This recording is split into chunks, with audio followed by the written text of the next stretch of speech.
నమస్తే. Welcome to our channel. నేను మీ Priyanka Rao. AP deputy CM Pawan Kalyan గారికి కుడి షోల్డర్‌కి ఆపరేషన్ జరిగింది. అయితే అందరూ ఆశించినట్లే ఆయన క్షేమంగా కోలుకున్నారు. ఈరోజు డిశ్చార్జ్ అవ్వడం కూడా జరిగింది. మరి ఇంతవరకు బానే ఉంది. ఎవరైనా ఒక మనిషి హాస్పిటలైజ్డ్ అయ్యారు అంటే వారు క్షేమంగా ఉండాలి, క్షేమంగా తిరిగి రావాలని చెప్పేసి కోరుకుంటారు. కానీ వైసీపీ వాళ్ళు మాత్రం దీనికి భిన్నంగా విమర్శలు చేస్తున్నారు. ఈ విమర్శలు ఎలాంటి విమర్శలంటే ఆయన ఆపరేషన్ చేయించుకున్నది ప్రభుత్వ సొమ్ముతో, ఆయన సొంత ఖర్చులతో కాదు అని చెప్పేసి అంటున్నారు. కానీ ఎక్కడా కూడా కూటమి ప్రభుత్వం అధికారికంగా ఇది ప్రభుత్వ సొమ్ము అని చెప్పేసి చెప్పట్లేదు.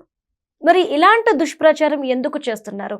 పైగా ఒక షోల్డర్ కాబోయి ఇంకో దానికి చేసేశారు, తప్పుడు శస్త్రచికిత్స జరిగిపోయింది అని చెప్పేసి ఇంకో రకంగా ఎగతాళిగా మాట్లాడుతున్నారు. ఆరోగ్యం విషయంలో కూడా ఇలాంటి కామెడీని చేస్తున్న వైఎస్ఆర్సీపీ గురించి మనం ఏమనాలి, ఎలా చూడాలి?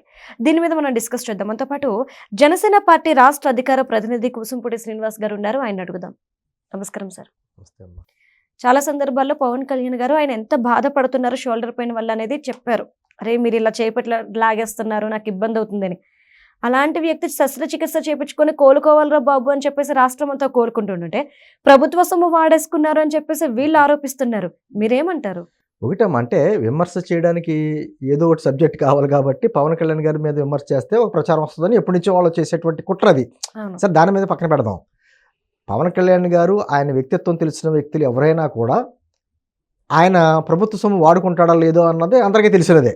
ఎందుకంటే ఆయనకు వచ్చేటువంటి నెలవారీ జీతం కూడా పిఠాపురం నియోజకవర్గంలో అనాథ పిల్లలకి 5,000 రూపాయలు 5,000 చొప్పున 45 మందికి ఆయన జీతం సొమ్ములు ఇస్తున్నాడు. ఆయన జీతం కూడా తీసుకోవట్లేదు ఆయన.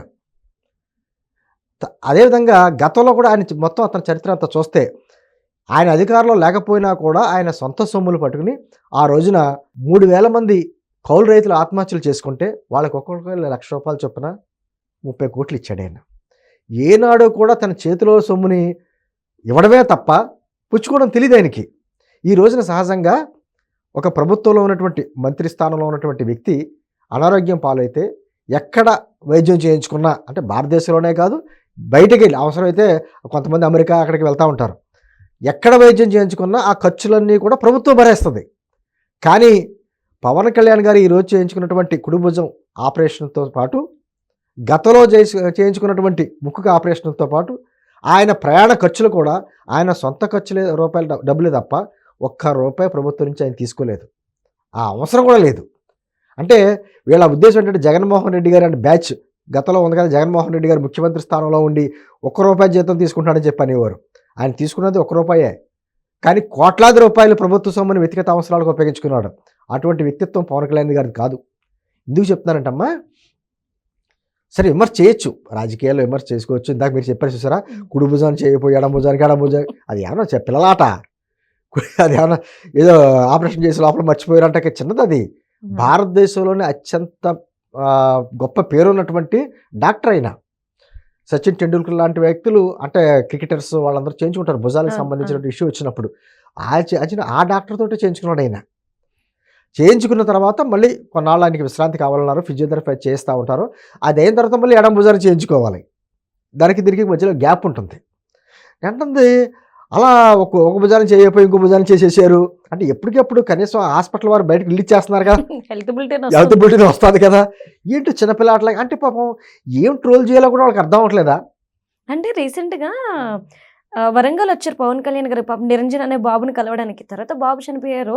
ఆ చనిపోవడానికి రీజన్ కూడా వైసీపీ వాళ్ళు చేసిన కామెంట్స్ అని వాళ్ళ పేరెంట్స్ చెప్తున్నారు సార్. అంతే కదండి. ఇప్పుడు ఏమవుతుందంటే ఆ పిల్లడు ఏదో పాపం నా చివరి కోరికగా పవన్ కళ్యాణ్ గారితో కలవాలని చెప్పేసి అనడం, పవన్ కళ్యాణ్ గారు వెళ్ళడం, ఆ పిల్లడికి సంబంధించిన ఏ కోరికలు కోరినా కుక్క పిల్ల కావాలన్నాడు, తర్వాత ఏదో చిన్న చిన్న కోరికలు కోరతా అవన్నీ ఇమీడియట్గా చేయించడం అంటే తృప్తం. అది డబ్బులతో కొంటే రాదు. అది దాన్ని కూడా ఎటకారం ఆడి వైఎస్ఆర్ కాంగ్రెస్ పార్టీలో ఒక నాయకుడు అంటాడు, ఎవడో తెలంగాణలో ఉన్నాడు పిల్లడు అంట, అన్నయ్య అన్నాడంట, తమ్ముడు అని వెళ్ళిపోయాడంట ఇతను అని చాలా వెటకారంగా వ్యంగ్యంగా. అసలు అటువంటి విషయాల మీద కనీసం చర్చ చేయొచ్చా, వ్యాఖ్యలు చేయొచ్చా? కనీసం సంస్కారం ఉండాలి కదా. అది అయిపోయింది. ఇప్పుడు కొత్తగా మళ్ళీ ఇది ఒకటి. పవన్ కళ్యాణ్ గారు కనీసం ఆయన జీతం కూడా తీసుకుంటలేదే, వచ్చిన జీతాన్ని కూడా అనాథ పిల్లలకి నియోజకవర్గాలు ఇస్తున్నాడే. ఈ రోజునమ్మా వీళ్ళు చెప్పమనండి, జగన్మోహన్ రెడ్డి అంటుకో గెలిచినటువంటి 11 మంది ఆయనతో పాటు అసెంబ్లీకి వెళ్తున్నారా? వాళ్ళ బాధ్యత కదా, శాసనసభ్యులుగా బాధ్యతగా ఎన్నికైన సభ్యులు అసెంబ్లీకి వెళ్ళాలి, మాట్లాడాలి, డిస్కషన్ చేయాలి. దాని గురించి ప్రజలు ఎన్నుకుంటారు, ఆయా నియోజకవర్గ ప్రజలు. అసెంబ్లీకి కూడా వెళ్ళకుండా జీతం మాత్రం తీసుకుంటున్నాడు అతను స్టాఫ్ 11 మంది కూడా, అంటే మిగతా 10 మంది జీతాలు తీసుకుంటున్నారు. ప్రభుత్వం ఇచ్చినటువంటి సదుపాయాలని అనుభవిస్తున్నారు. సెక్యూరిటీ అన్నీ కూడాను అన్నీ ప్రభుత్వ ఖర్చులే. అసెంబ్లీకి మాత్రం వెళ్ళరు. మళ్ళీ ఏళ్ళు వచ్చి సొంత ఖర్చులతో వైద్యం చేయించుకుంటే పవన్ కళ్యాణ్ గారిని వెటకారం చేయడు. ఎంత హాస్యాస్పదంగా ఉంది. నీ బాధ్యతలు మర్చిపోయి అసెంబ్లీకి వెళ్ళకుండా బయట తిరుగుతున్న వ్యక్తులు మీరు పవన్ కళ్యాణ్ గారి గురించి విమర్శించడమా? పవన్ కళ్యాణ్ గారిని విమర్శించడం అంటే ఆకాశం మీద ఉమ్మేయడమే. ఎందుకంటే ఆయన వ్యక్తిత్వం తెలిసిన వాళ్ళు మిగతా విషయాల రాజకీయాలుగా ఎన్ని విమర్శలని చేస్తారు, కానీ పవన్ కళ్యాణ్ గారి విషయంలో అతను చేసేటువంటి సాయం కావచ్చు, దానం కావచ్చు, ఏదైనా కావచ్చు, అతని చేతికి ఎముక లేదంటారు. అతనికి వచ్చే అంటే ఇలా డబ్బులు ఇలా వస్తాయి, అతని సినిమాలో నటించిన డబ్బులు ఏదైనా వచ్చిన వెంటనే తీసుకొచ్చి ప్రజలకు ఏదో రకంగా ఖర్చు చేయాలండి.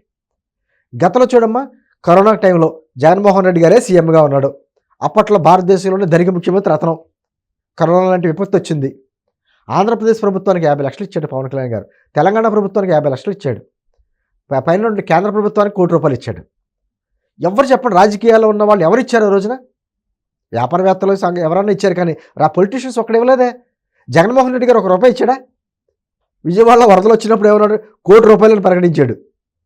1 రూపాయి ఇచ్చాడా? ఇప్పుడు మళ్ళీ అదే డ్రామాలు కంటిన్యూ అవుతున్నాయి అనుకోండి. నిన్న కూడా మత్స్యకారులు పరామర్శంతో వెళ్ళి కోట ప్రభుత్వం 1 కోటి రూపాయలు ఇవ్వాలి ఒక్కొక్కరికి, ఇవ్వకపోతే నేను వచ్చిన తర్వాత 4 రోజులు ఇచ్చేస్తానంటాడు. ఏదో అతను ఏదో ఇడుపులపైలో ఆస్తులు అమ్మేసి ఇచ్చేస్తున్నట్టుగా. అంటే ఏంటిది? నేను అంటే ఎందుకు ఉదాహరణగా చూపించుకోవాల్సి వస్తుందంటే, జేబులోంచి 1 రూపాయి కూడా తీయనటువంటి వ్యక్తులు, కోట్లాది రూపాయలు ఉన్న వ్యక్తులు, పొరేళ్ళ పేదలేం కాదు. పవన్ కళ్యాణ్ గారు తన సొంత ఖర్చులతో వైద్యం చేయించుకుంటే ఆ వైద్యం మీద కూడా వ్యాఖ్యలు చేస్తున్నారంటే మీ నాయకులు ఎటువంటి వ్యక్తులో తెలిసిన తర్వాత అప్పుడు పవన్ కళ్యాణ్ గారిని విమర్శించండి. ఎందుకంటే పవన్ కళ్యాణ్ గారు ఈరోజు కూడా మా పత్రికా ప్రకటన చేశారు. ఆయన అంటే పార్టీ ఆఫీస్ నుంచి ఈరోజు జరుగుతున్నటువంటి ఆయన చేయించుకుంటున్నటువంటి వైద్యానికి సంబంధించి కావచ్చు, ఆయన ప్రయాణ ఖర్చులు కావచ్చు, ఏదైనా కూడా ఆయన వ్యక్తిగత సొమ్ములో తప్ప ప్రభుత్వ రూపాయి 1 రూపాయి కూడా తీసుకుంటలేదని అఫీషియల్గా నోట్ రిలీజ్ చేశాం. ఎందుకంటే చెయ్యక్కర్లా అసలు. ఇటువంటి సన్నాసులు అందరూ ఉంటారు కదా, వీళ్ళందరికీ సమాధానం. అందుకని లెటర్ రిలీజ్ చేయవలసి వచ్చింది. ఏంటంటే ఇది ఇక్కడతో పదమ్మా, ఏదో రకంగా విమర్శ చేయడానికి ఏదో ఒక సబ్జెక్ట్ కావాలి. దాని గురించి ఏదైనా చేసేస్తారు. ఇంకా దాని గురించి మంచి చెడులు ఇంకేమీ లేవు. దాన్ని మీరు చెప్పినట్టు కుడి భుజం ఎడం భుజం అని అన్నీ మార్చేస్తారు వాళ్ళే. Right, thank you so much sir.